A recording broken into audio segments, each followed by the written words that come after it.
Half Size Me, episode 684, brought to you by the amazing Half Size Me Academy. To join us in March, please go to halfsizeme.com/join. Hello, delightful listeners. I'm super excited you are here, and I am your host, Heather. I am with you on this journey. I just want to give a brief background. I started my weight loss journey in 2006 with the birth of my first kid, who's about to graduate high school. So crazy. And I spent about 5 years having my weight loss journey in mixture with 2 pregnancies. I had gotten pregnant 2 more times in there, and really focusing on habits that I would stick with for the rest of my life. I hit my goal weight in January of 2012, and I have been maintaining that weight range since that point. And the reason I want to share this with you is because I've now spent more than twice as long, almost pushing 3 times as long, maintaining my weight loss than losing the weight. And I never thought I would ever see that day. I was really good at doing hard, fast weight loss and getting weight off, and then always regaining it promptly thereafter. I had horrible episodes with binge eating. I really did struggle with the all or nothing thinking around weight loss. I've learned so much, and I've been super blessed to be a full-time coach since basically 2015. And I've had the opportunity of hearing problems that maybe I personally did not have and helping clients work through it. And so I feel like I have a lot of information to share. I have a lot of experience to share, and I'm so grateful you tune in here to get to listen to me coaching people, to me interviewing people, to me sharing parts of my journey with you, because I'm hoping to help really anybody. I mean, my attitude is I'm a big starfish person. It's that story about, the grandfather and the kid are walking down the beach and all these starfish are, dying. They've been washed on shore. And the kid, starts picking up one starfish and throwing it back and throwing one back. And the whole beach is covered in starfish, thousands of starfish. And the grandfather turns to the kid and says, what's the point? There's so many here, you're never going to save them all. And he says, no, but this one, the one in my hand, I am.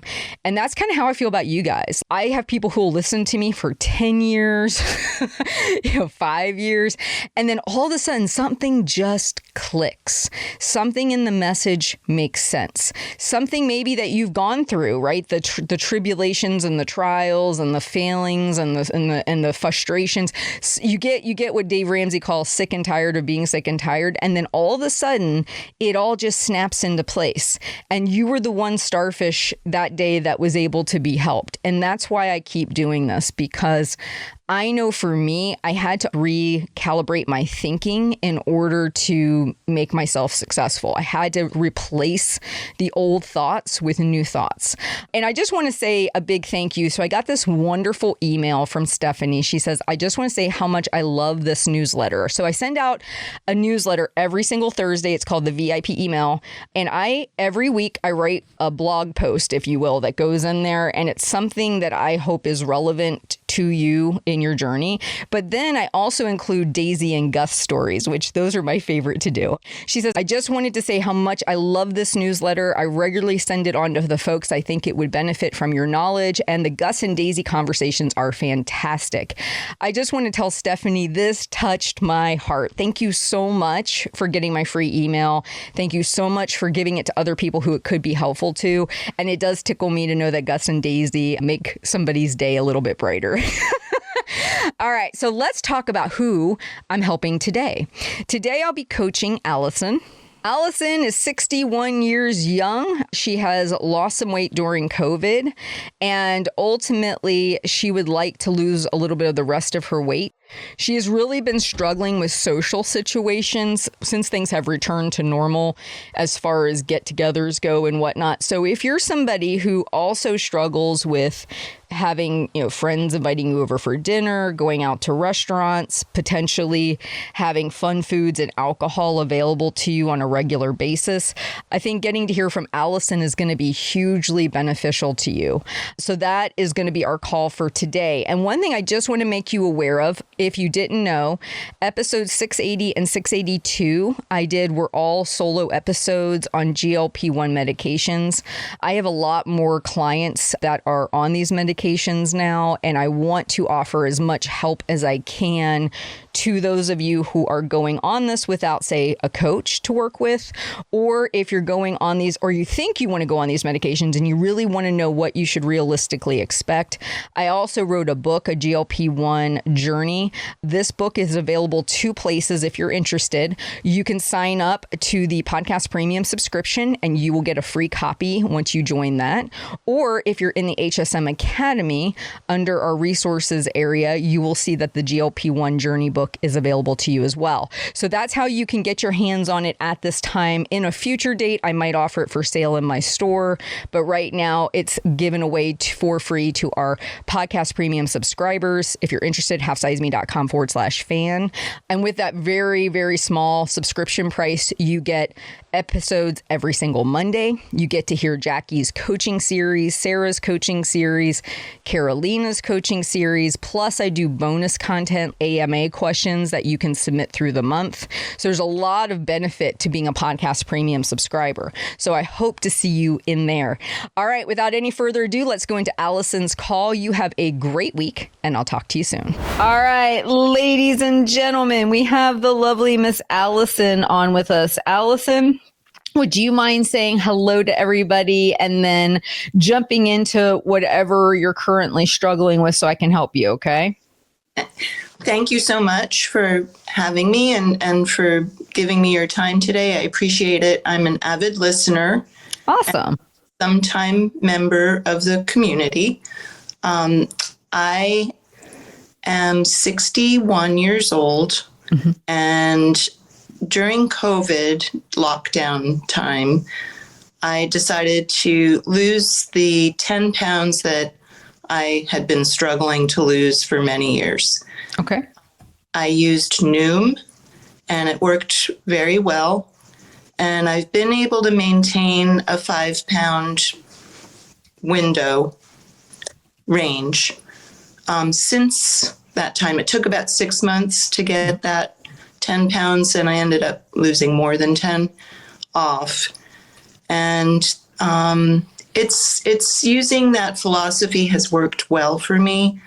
But what I'm struggling with lately, and pretty much ever since the lockdown stopped, is social situations and using all those parameters that I use in the day-to-day kind of go out the window when I get together with friends.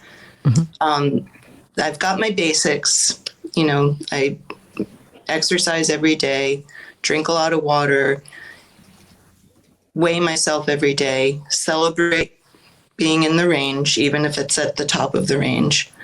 And everything's great until I go out into the social situations. And I've listened to many of your podcasts and I try to use some of those tips, but something happens. I don't know. It's like a Jekyll and Hyde kind of thing. My lower brain just takes over and all my good intentions go out the window.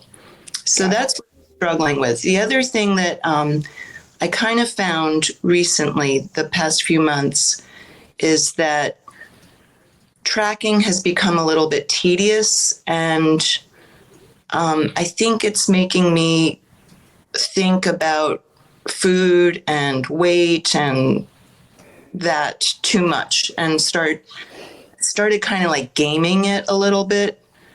And I found that I was hovering at the top end of the range a little bit more than I was comfortable with. Okay. So the past few months, I have not been tracking, and I've just been doing everything that I know what to do. But I'm still struggling with those social situations. Okay. So let me back up. The 10 pounds you lost, it was like in 2020. Is that correct? Yes. Okay. And so for the last 3 years, you have maintained your weight in what range?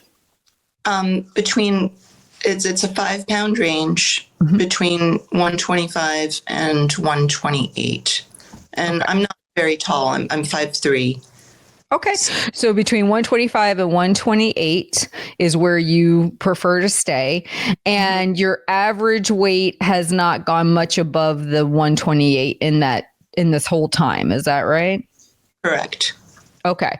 All right. So the reason I'm asking you that is because, okay, so when we think about this eating out situation, why would you say it's a problem? Like what defines it as a problem?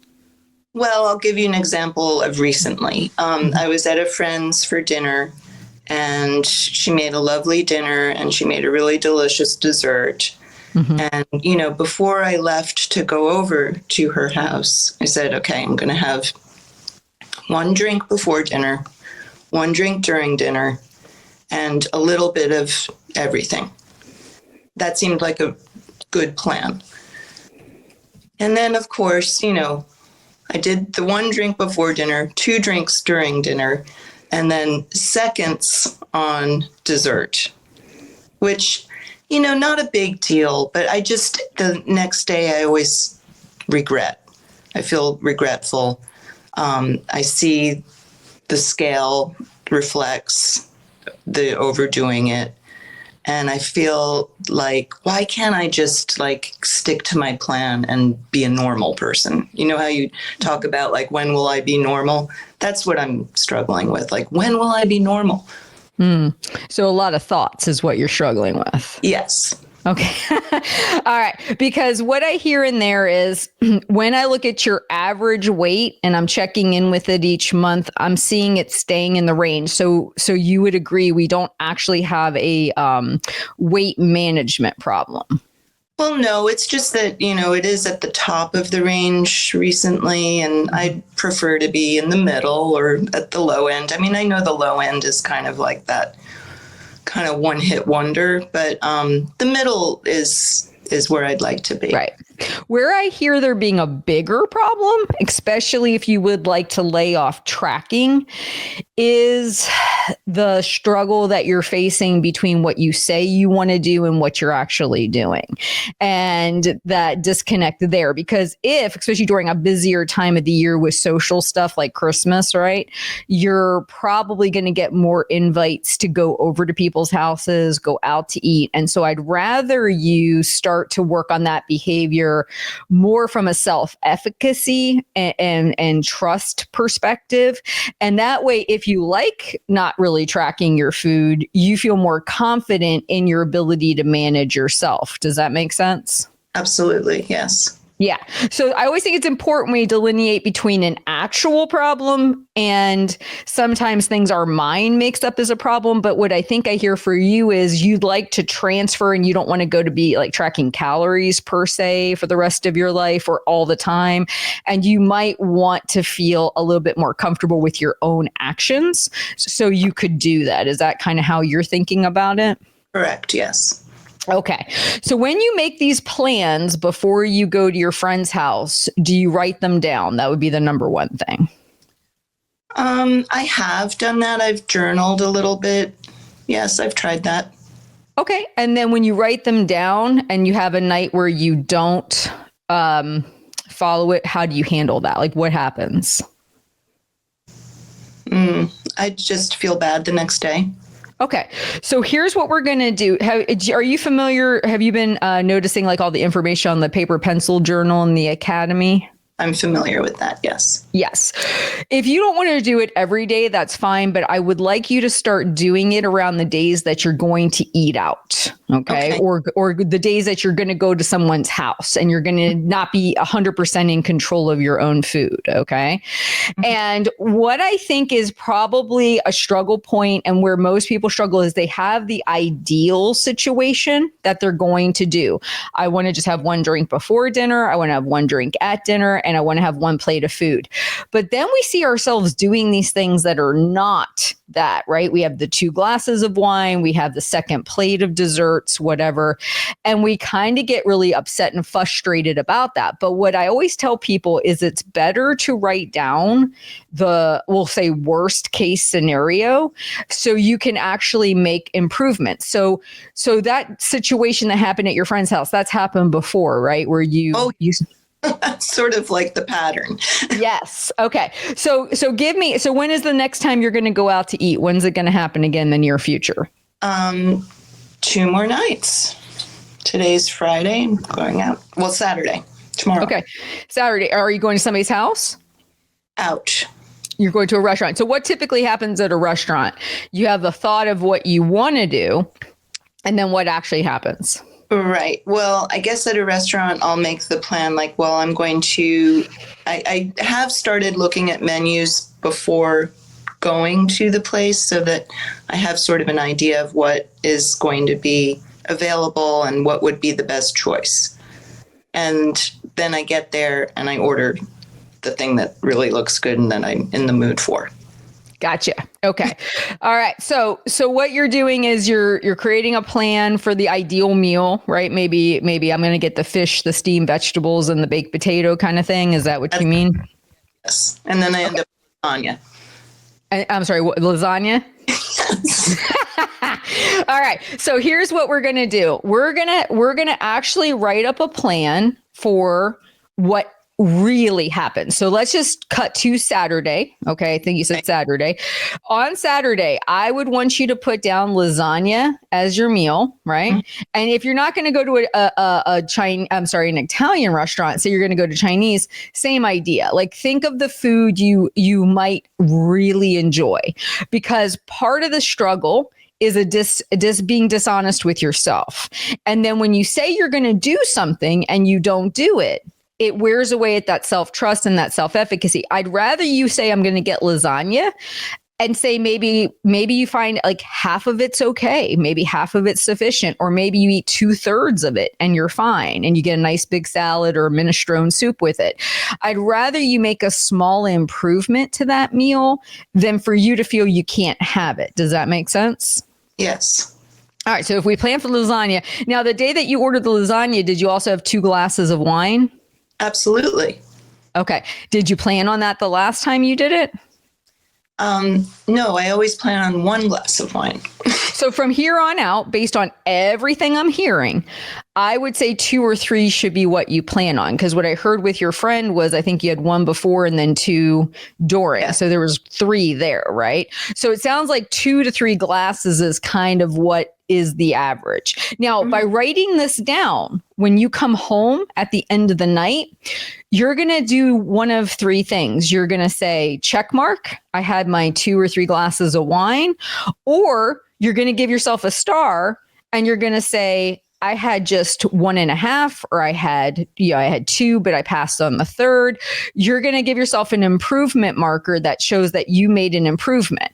Because as long as you're writing down the perfect plan, as long as that's what you have in your head that you're supposed to do, you're going to keep self-sabotaging. So I'd rather you put down what actually has been happening. Now, when you get the lasagna and the 2 glasses of wine, do you also have some dessert or an appetizer?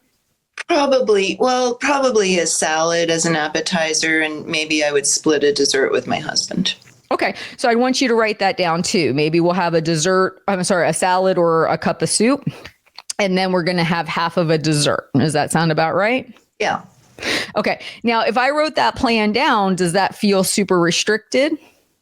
No, not at all. It makes me feel like, oh gosh, that's really overdoing it. But it's funny because that's really the likely scenarios. Well, and and this is why I always like to look at facts.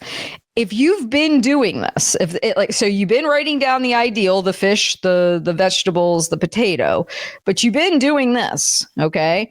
And you have said, even though it's not your preference, you're staying in your weight range. So what has that told you? That eating these foods isn't a problem.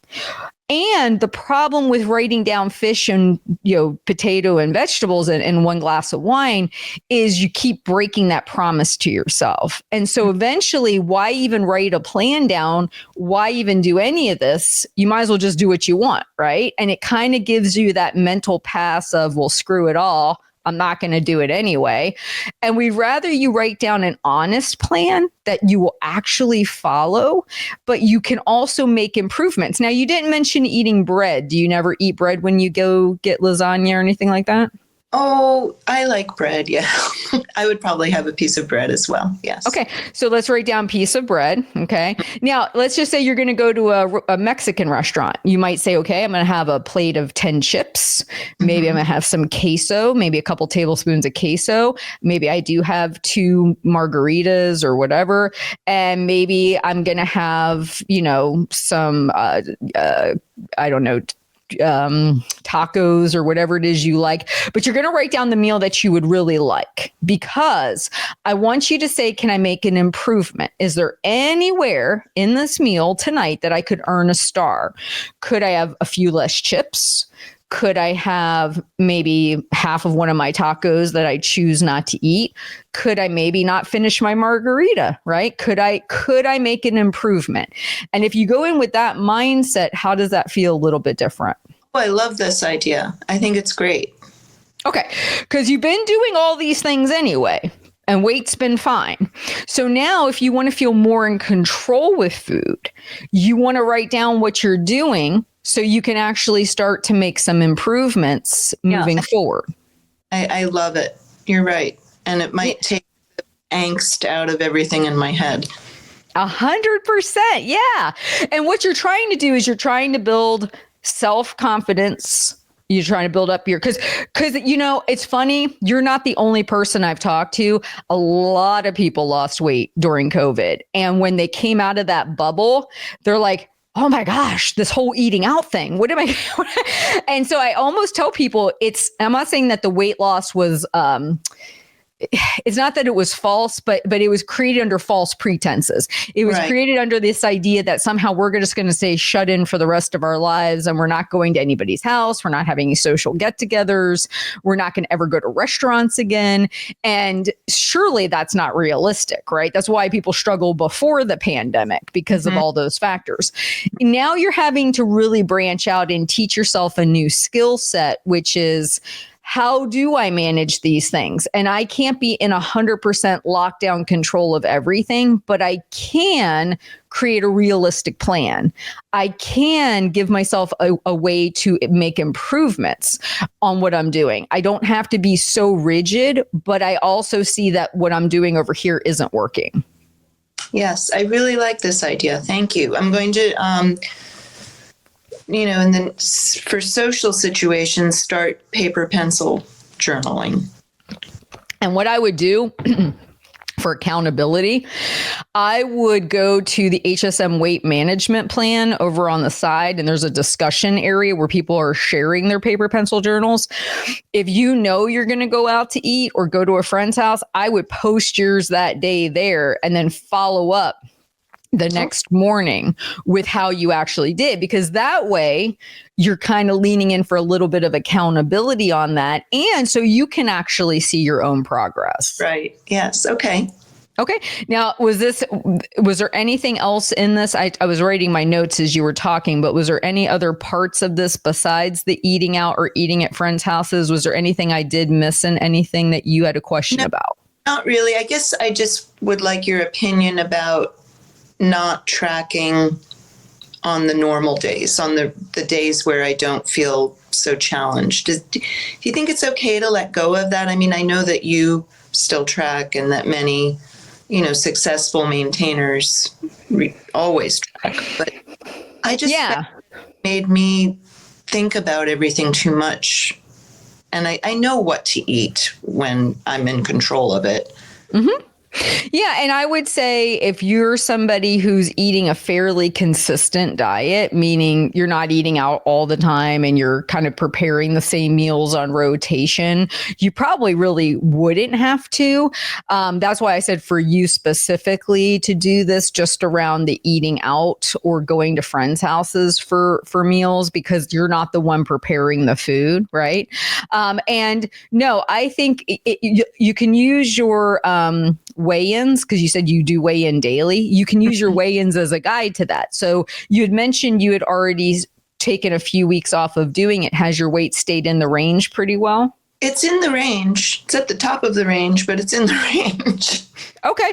So I would use that if you want to so I would say never to cut off all metrics. Like I wouldn't suggest somebody don't track, don't weigh, don't do all the things. Like I wouldn't encourage that behavior. But I think if you want to lay off tracking, but you're willing to keep weighing yourself, and what you would do is if you see yourself starting to creep outside your range, I might say, okay, you know what?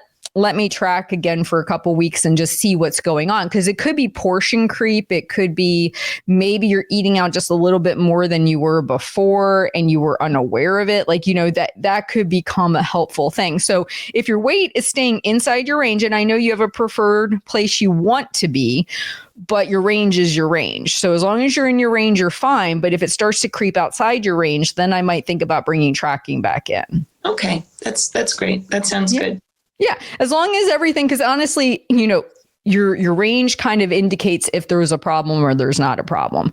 And that will let you know, okay, maybe it's my nighttime grazing. Maybe I'm eating a little bit too many snacks. Maybe I'm just going out to eat a lot more. Maybe my wine consumption has increased, right? It can give you some good indicators as to what to work on.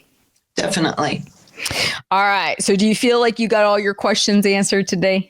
I sure did. I feel like I've got a good plan, and I appreciate your help. Thank you. 100%. All right, my dear. Thank you so much for coming on today. I really appreciate it. Okay. You have a great weekend. Thanks for everything you do, Heather. You too. Take care. Bye-bye. Thank you for listening. Be sure to visit halfsizeme.com. Check back often for your daily dose of inspiration, because you are worth it. The information you hear on this podcast is for informational purposes only. The host is not a medical professional. You should always consult with your doctor, nurse, or other certified health professional before beginning any diet or fitness program.